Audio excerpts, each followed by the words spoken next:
오늘 제가 여러분께 드릴 이야기는 정말 충격적일 수 있습니다. 지금까지 건강에 좋다고 믿고 쓰던 그 기름이 사실은 손발 저림부터 혈관 문제까지 조용히 키우고 있다는 사실 알고 계셨나요? 제가 지난 수십 년간 수많은 분들을 만나면서 발견한 가장 놀라운 사실이 있습니다. 이상한 피로감을 느끼시는 분들, 손발이 차갑고 저린 증상을 호소하시는 분들, 아무리 운동해도 빠지지 않는 복부 비만으로 고민하시는 분들의 공통점이 바로 기름 선택이었습니다. 대부분 어르신들이 매일 사용하는 바로 그 기름이 제 연구 기준에서는 몸속 염증을 터뜨리는 위험 신호 1순위였거든요. 많은 분들이 식당에서 많이 쓰니까 안전하겠지 하고 생각하십니다.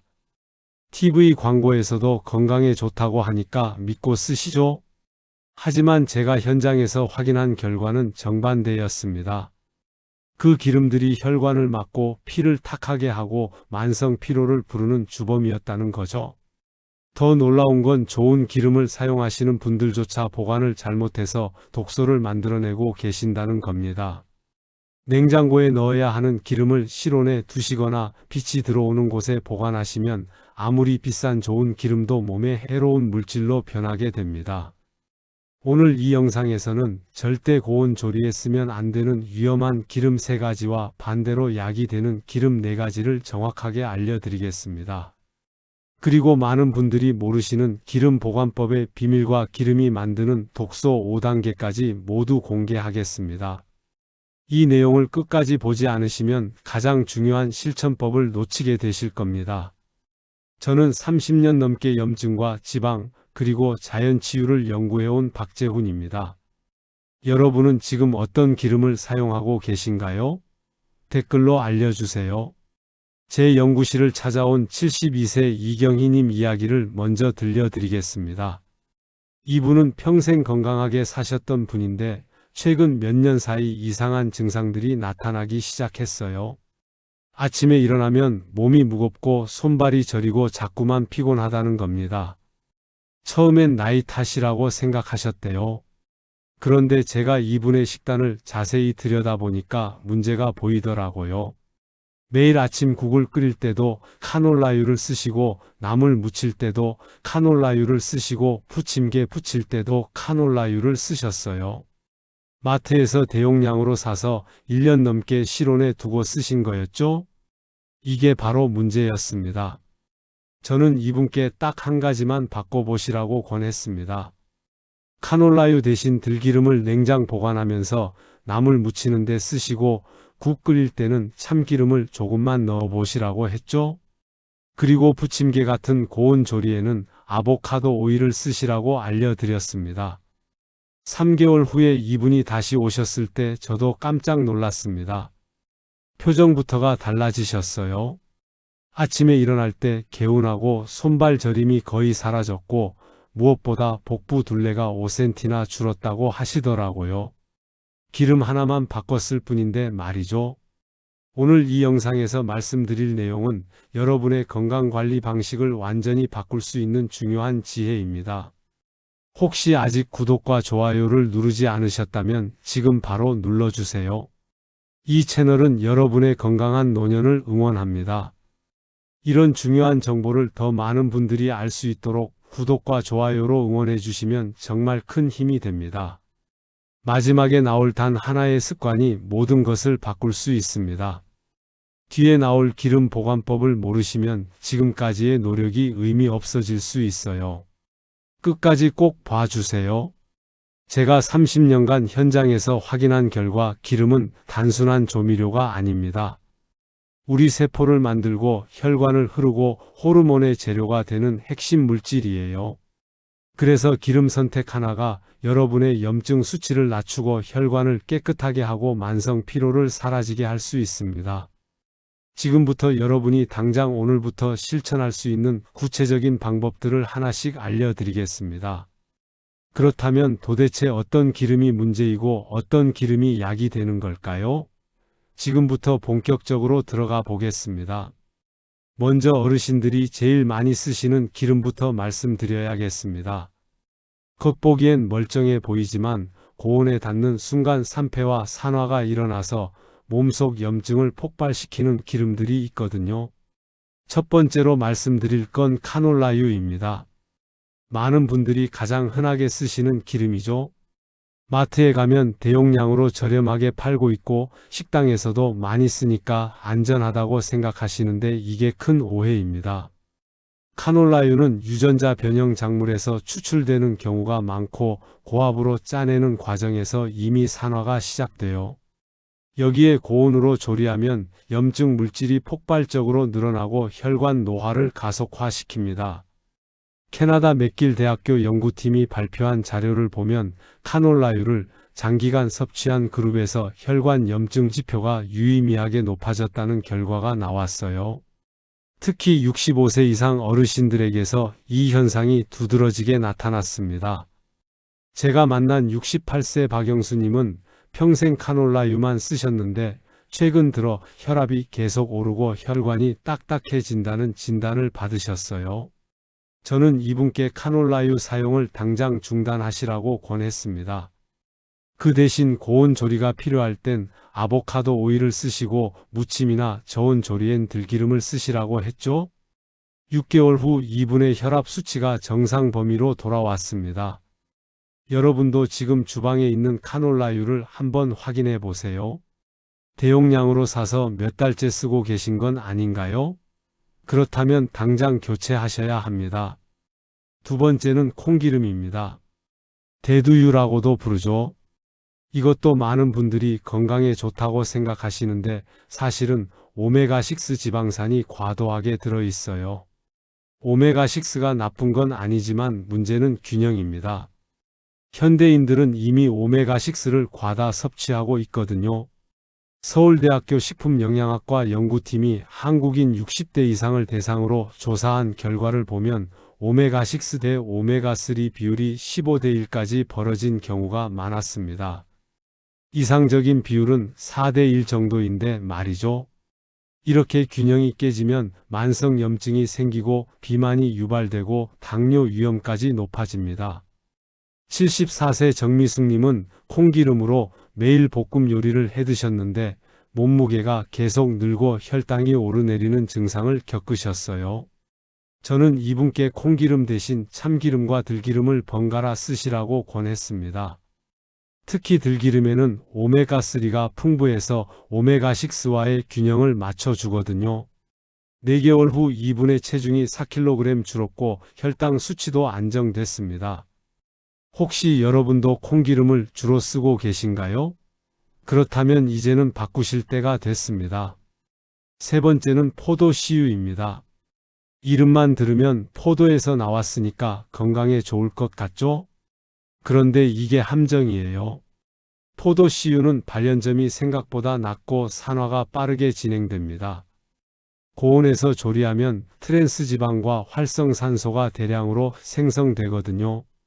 미국 하버드 대학교 공중보건대학원에서 발표한 연구를 보면 포도 씨유를 고온 조리에 사용했을 때 산화 속도가 올리브유보다 3배 이상 빠르다는 결과가 나왔습니다. 산화된 기름은 우리 몸에서 염증 반응을 일으키고 세포를 손상시켜요.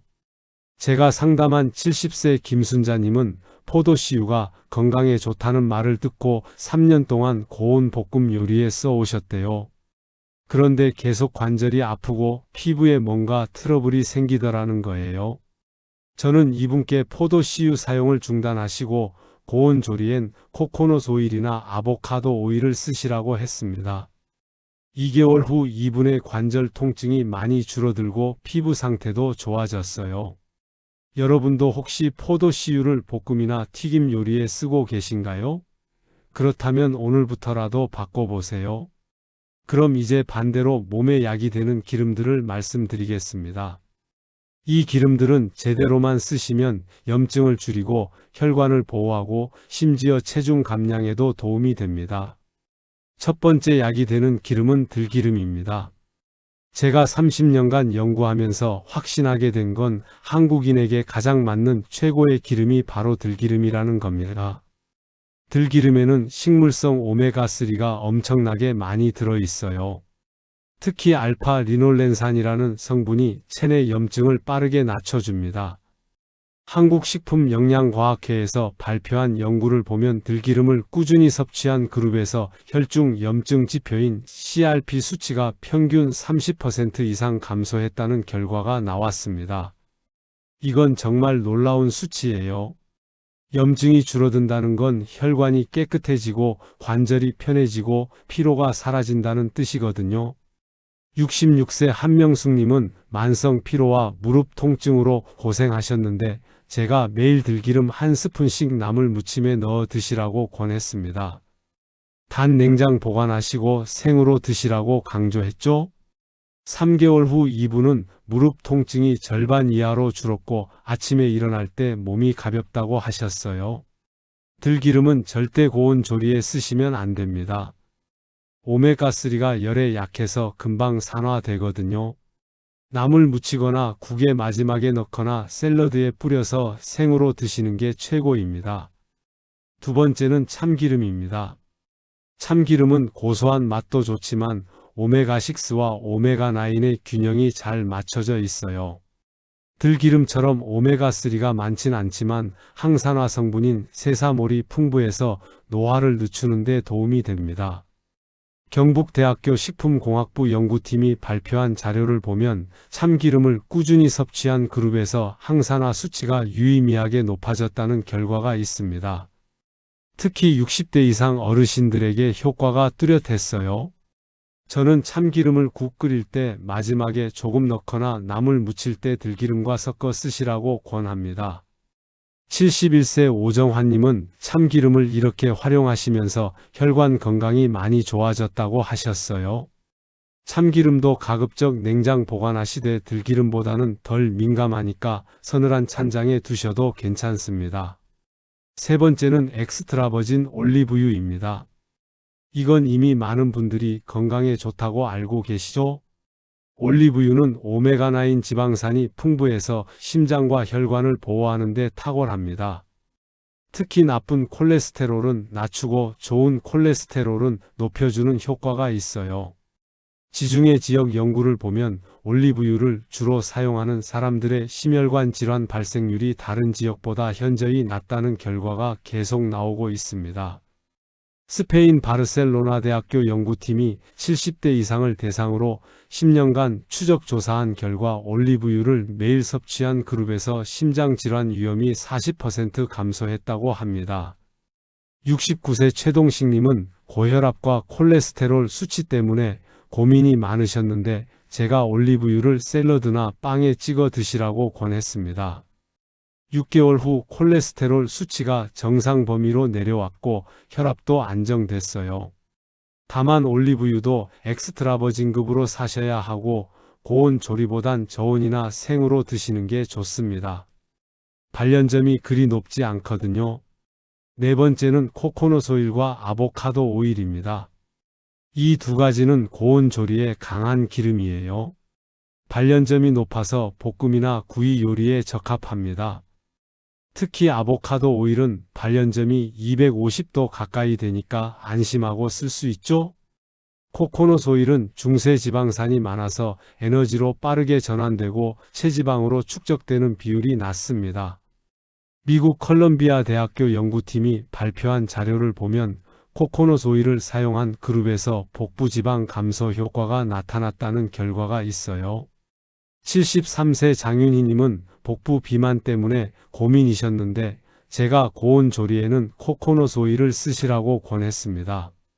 다른 식습관은 그대로 유지하시고 기름만 바꾸셨는데 5개월 만에 허리 둘레가 7cm 줄었다고 하시더라고요. 아보카도 오일은 비타민E와 항산화 성분이 풍부해서 피부 건강에도 좋고 염증 완화에도 도움이 됩니다. 고온 조리가 필요한 요리에는 이 두 가지 중 하나를 선택하시면 됩니다. 여기까지가 위험한 기름 3가지와 약이 되는 기름 4가지입니다. 이제 좋은 기름을 골랐다고 해서 끝이 아니에요. 보관을 잘못하면 좋은 기름도 독이 됩니다. 지금부터 그 이야기를 해드리겠습니다. 많은 분들이 좋은 기름을 사놓고도 보관을 잘못해서 몸속 독소를 만드는 기름으로 변질시키고 계십니다. 특히 들기름은 여름철엔 2주에서 3주면 산패가 시작되어 겨울에도 한 달을 넘기기 어렵습니다. 그런데 많은 분들이 대용량으로 사서 몇 달씩 실온에 두고 쓰시거든요. 이게 정말 위험합니다. 들기름이 산패되면 어떤 일이 벌어질까요? 먼저 고소한 냄새가 사라지고 비린내 같은 이상한 냄새가 납니다. 이게 산패의 신호예요. 이 상태에서 계속 먹으면 체내에 과산화 지질이라는 독소가 쌓입니다. 이 독소는 세포막을 공격하고 DNA를 손상시키고 노화를 가속화시켜요. 한국식품연구원에서 발표한 자료를 보면 산패된 들기름을 장기간 섭취한 실험군에서 간 기능 저하와 염증 수치 상승이 확인됐습니다. 특히 노년층에서 이런 영향이 더 크게 나타났어요. 67세 송미라님은 들기름을 대용량으로 사서 1년 넘게 실온 보관하면서 쓰셨대요. 그런데 최근 들어 소화가 안 되고 속이 더부룩하고 피부에 뭔가 뾰루지 같은 게 계속 난다는 거예요. 제가 이분의 들기름을 확인해 보니 완전히 산패된 상태였습니다. 냄새도 이상하고 색도 탁해져 있었어요. 저는 즉시 버리시라고 했고 새로 사신 들기름은 반드시 냉장 보관하시고 소용량으로 자주 사서 쓰시라고 권했습니다. 한 달 후 이분의 소화 문제가 해결됐고 피부 상태도 많이 좋아졌어요. 들기름 보관의 핵심은 3가지입니다. 첫째, 무조건 냉장고에 넣으세요. 둘째, 소용량으로 사서 한 달 안에 다 쓰세요. 셋째, 어두운 병에 담긴 제품을 선택하세요. 빛이 들어가면 산화가 빨라지거든요. 참기름은 들기름보다는 산패가 느린 편입니다.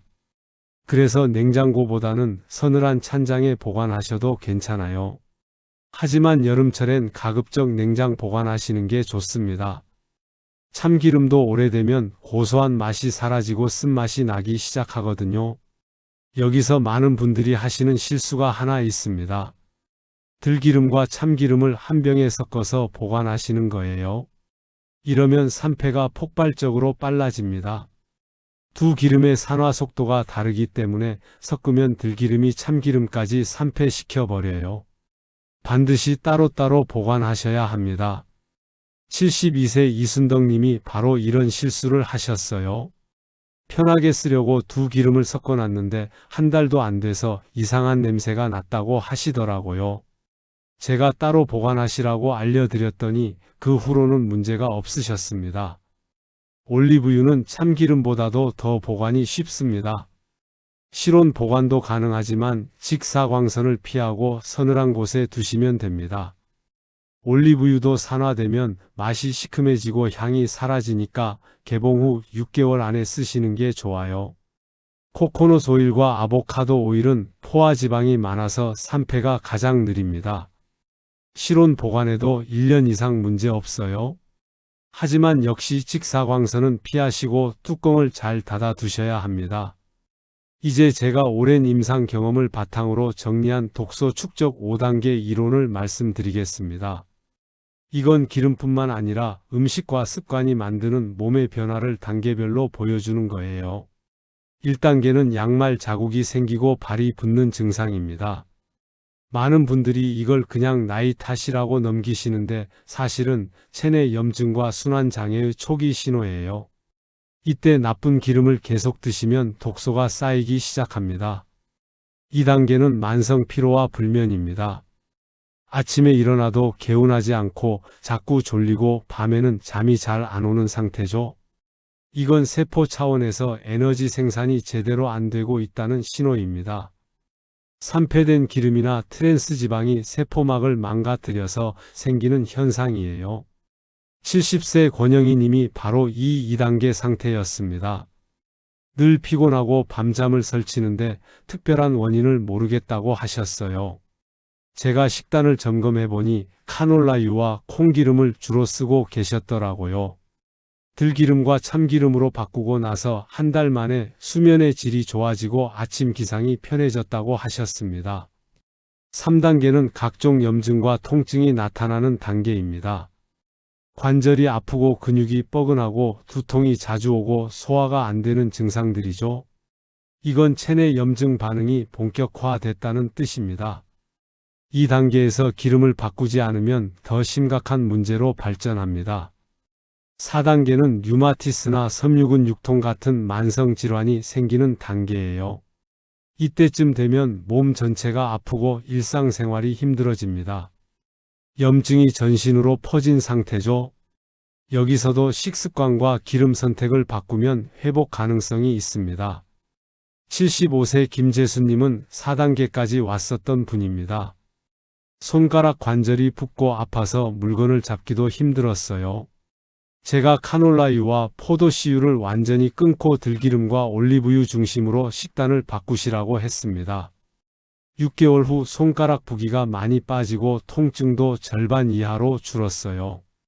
5단계는 유전자 변화가 일어나는 단계입니다. 암 같은 심각한 질병이 생길 위험이 높아지는 거죠. 만성 염증이 오래 지속되면 세포 DNA가 손상되고 돌연변이가 생겨요. 이 단계까지 가기 전에 반드시 막아야 합니다. 이 모든 단계에서 기름의 역할이 정말 중요합니다. 좋은 기름은 염증을 줄이고 세포를 보호하고 회복을 돕지만 나쁜 기름은 반대로 염증을 키우고 세포를 손상시키고 질병으로 이끕니다. 지금 여러분이 어느 단계에 계시든 늦지 않았습니다. 오늘부터 기름을 바꾸시면 몸은 반응하기 시작합니다. 여기까지 들으시면서 많은 분들이 놀라셨을 겁니다. 평생 건강에 좋다고 믿고 써온 기름이 사실은 몸속 염증을 키우고 있었다는 사실 말이죠. 오늘 내용을 정리해 드리겠습니다. 첫째, 카놀라유, 콩기름, 포도씨유는 오늘부터 당장 주방에서 치우셔야 합니다. 이 기름들은 고온에서 산화되고 염증을 일으키고 혈관을 손상시킵니다. 특히 대용량으로 사서 오래 두고 쓰시는 건 정말 위험해요. 둘째, 들기름은 한국인에게 가장 맞는 최고의 기름입니다. 오메가3가 풍부해서 염증을 줄이고 혈관을 보호하고 뇌 건강에도 좋아요. 하지만 반드시 냉장 보관하시고 생으로 드셔야 합니다. 나물 무침이나 국의 마지막에 넣으세요. 셋째, 참기름은 고소한 맛과 함께 항산화 효과가 뛰어납니다. 들기름과 함께 저온 요리에 활용하시면 좋고 서늘한 찬장에 보관하시면 됩니다. 넷째, 올리브유는 심장과 혈관 건강에 탁월합니다. 샐러드나 빵에 찍어 생으로 드시거나 저온 조리에 쓰세요. 엑스트라 버진급으로 사셔야 효과를 보실 수 있습니다. 다섯째, 고온 조리가 필요할 땐 코코넛 오일이나 아보카도 오일을 쓰세요. 이 두 기름은 발연점이 높아서 볶음이나 구이 요리에 안전합니다. 잘못된 기름을 계속 쓰면 어떻게 될까요? 1단계에서는 발이 붓고 양말 자국이 생깁니다. 2단계에서는 만성 피로와 불면에 시달립니다. 3단계에서는 관절 통증과 각종 염증이 생깁니다. 4단계에서는 류마티스 같은 만성 질환으로 발전합니다. 5단계까지 가면 유전자 변화와 함께 심각한 질병의 위험이 높아집니다. 하지만 제대로 된 기름으로 바꾸면 어떻게 될까요? 혈관이 깨끗해지고 염증이 줄고 피로가 사라집니다. 관절이 편해지고 숙면을 취하게 되고 피부가 좋아집니다. 복부 지방이 줄고 혈압과 혈당이 안정됩니다. 무엇보다 몸이 가벼워지고 활력이 생깁니다. 제가 30년간 현장에서 수많은 분들을 만나면서 확신하게 된 게 있습니다. 기름은 단순한 조미료가 아니에요. 우리 세포를 만들고 혈관을 흐르고 호르몬의 재료가 되는 핵심 물질입니다. 기름 하나만 바꿔도 몸은 놀랍도록 달라집니다. 오늘 당장 실천할 수 있는 단 하나를 말씀드린다면 이겁니다. 오늘 저녁 식사부터 들기름 한 스푼을 나물이나 국에 넣어 보세요. 냉장고에서 꺼낸 들기름을 불 끄고 마지막에 넣는 겁니다. 단 이것만 바꿔도 일주일 안에 몸이 다르게 느껴질 겁니다. 그리고 주방에 있는 카놀라유나 콩기름은 지금 당장 치워버리세요. 아까워서 못 버리시겠다면 고온 조리용으로라도 쓰지 마시고 기계 기름이나 다른 용도로 쓰세요. 건강보다 중요한 건 없습니다. 여러분은 오늘부터 어떤 기름으로 바꾸실 건가요? 그리고 지금까지 어떤 기름을 쓰고 계셨는지 댓글로 알려주세요. 여러분의 이야기가 다른 분들에게도 큰 도움이 됩니다.